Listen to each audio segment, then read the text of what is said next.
皆さんこんばんは、テレスノンです。ひまわりです。さあ、いよいよね、今日で最後になりますね。釜でおしまいです。です。これはベースカラーですね。違いました。レイヤー第一段階ですね。今回この釜は、塗り方としては NMM なんだけども、主にこういう風にやってます。なんか王道のさ、NMM とは違う印象の塗り方だよね。そう、まず、そもそもモデルが大きいからできるっていうのもあるんだけども、なんつうの、鈍く光る感じにしたくてさ。うん。うん。で、こういう風に塗りました。これやってること、つまり、つなぎだとか、革の靴だとかと同じじゃないのっていう話なんだけど、同じです。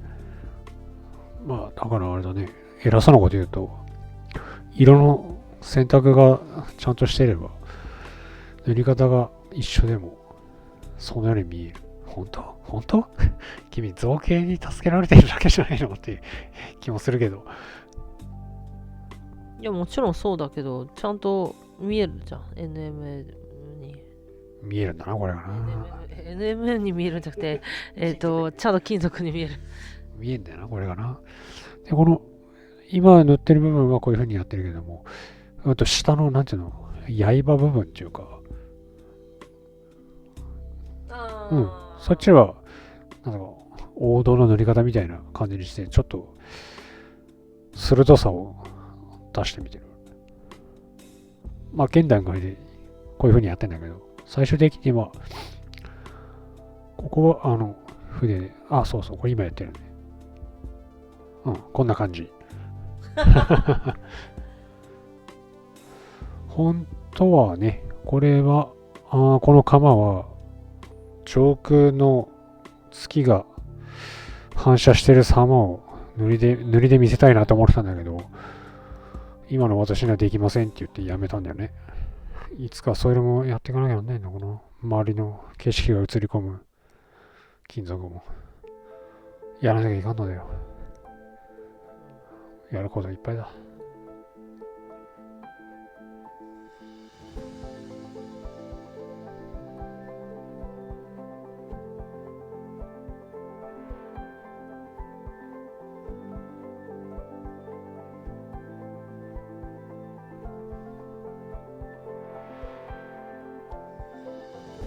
お次は、こっちは暗い色だね。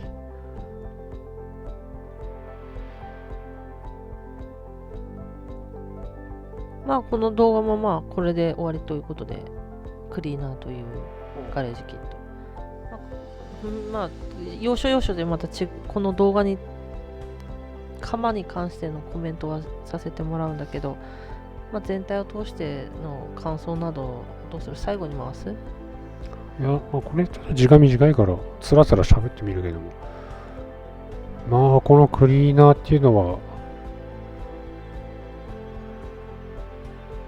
なんていうのかな。完全にターニングポイント。私のペイント人生の中で、間違いなく、これからの作品はクリーナー以前とクリーナー以後に分かれるよね。間違いなくね。うん。これは、自分の方向性を決定づけた作品なの間違いなくて。で、また、この方向で行っていいんだなって確信できた作品でもあるね。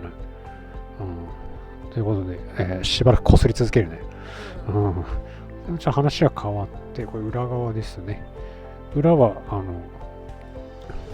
たびたびね、これは OSL なのかどうかって論争起きてるけど、紫色を基調に塗ってますんで、使う色を変えて、筆の使い方は一緒です。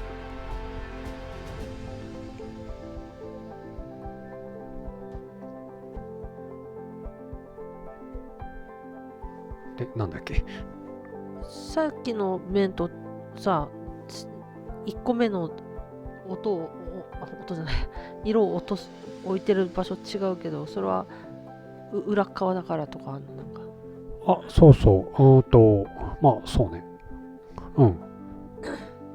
まあそうだね。うん。説明になってないけど。で、これ暗い部分ですと。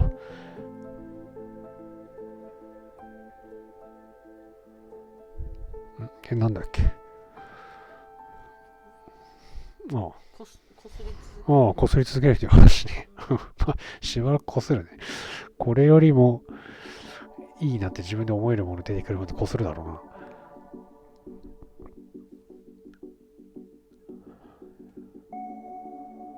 な。まあ一応ね、これも塗りたい、あれも塗りたいっていうのは頭の中にあって、さらにどう塗るかっていうところまで割と詳細まで詰めてるものが何個かあるんだけどね。それがいつ公開できるか、いつ手つけられるか、みたいな感じだね。まだまだやりたいこといっぱいあるね。うん。いや、いい趣味だな。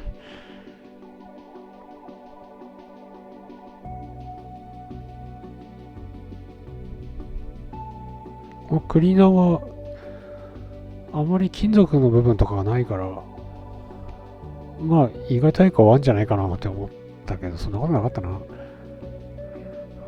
でも最近、これはそんなにかかんないだろうって思って着手したら平気で2ヶ月以上かかるっていうのばっかりだな。まあ別にいいんだけど。傷入れてきましたね。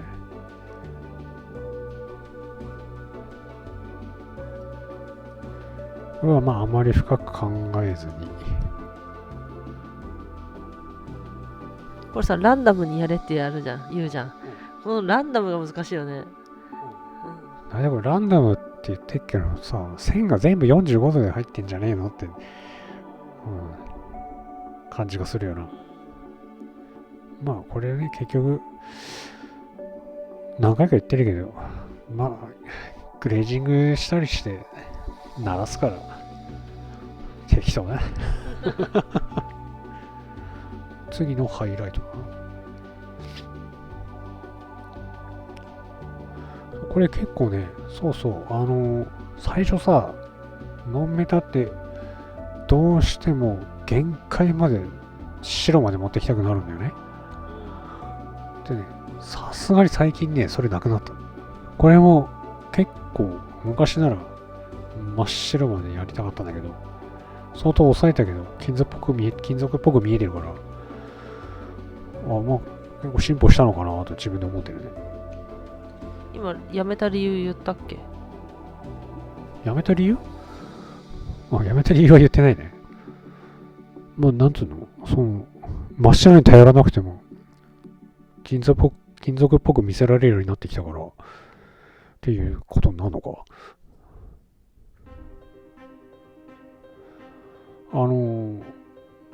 結局、真っ白まで持ってっちゃうと、まあ、モデルによるけど、例えばこのモデルの場合はどう考えたって最初に顔が目に行くし、顔を一番明るくしたいんだよね。そうなるともう多分この皮ってかなり脇役だから、そこまで明るくするわけにもいかんのだよ。だけど、その真っ白っていう、なんていうのかな。白に頼らないで金属みたいに見せなきゃならないっていう話になってきて、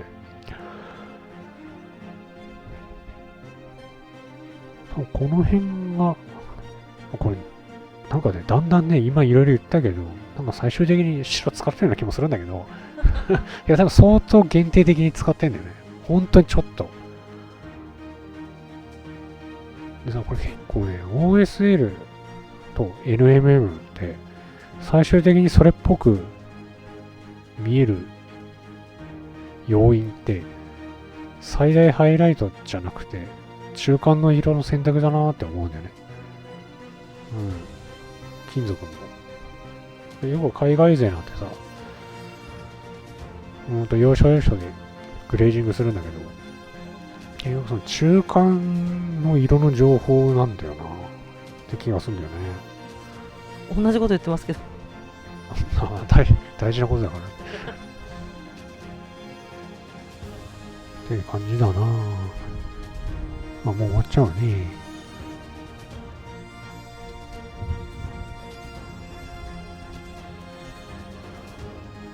ね、あの、制作代行もね、前からやりますって言ってたんだけど、今回かなり具体的な方針を打ち出しましたんで、よかったら見てください。概要欄にリンク貼っときますんで。はい。うん。まあ、なんつうか、高い買い物なんでね、まあ問い合わせだけでもいいんで、まずは気軽にね。まあ気軽によろしくお願いしますよ。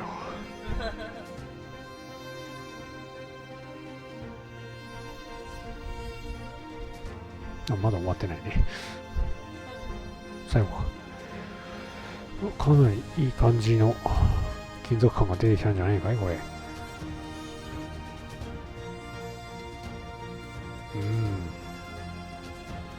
ここまで来ると楽しいんだよね。自分で塗ってて、おおってなる。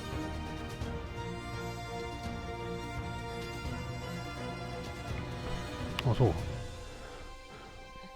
そう。あとこの釜で使ってる色はセーターと一緒ですね。うん。結局塗り方で意外にもなるっていう話だね。俺、あれなんだよね。もう終わっちゃうな。終わっちゃうからいいや。いや、ちょっと長いくなるからいいわ。うん。はい、ということでできました。長々とお付き合いありがとうございました。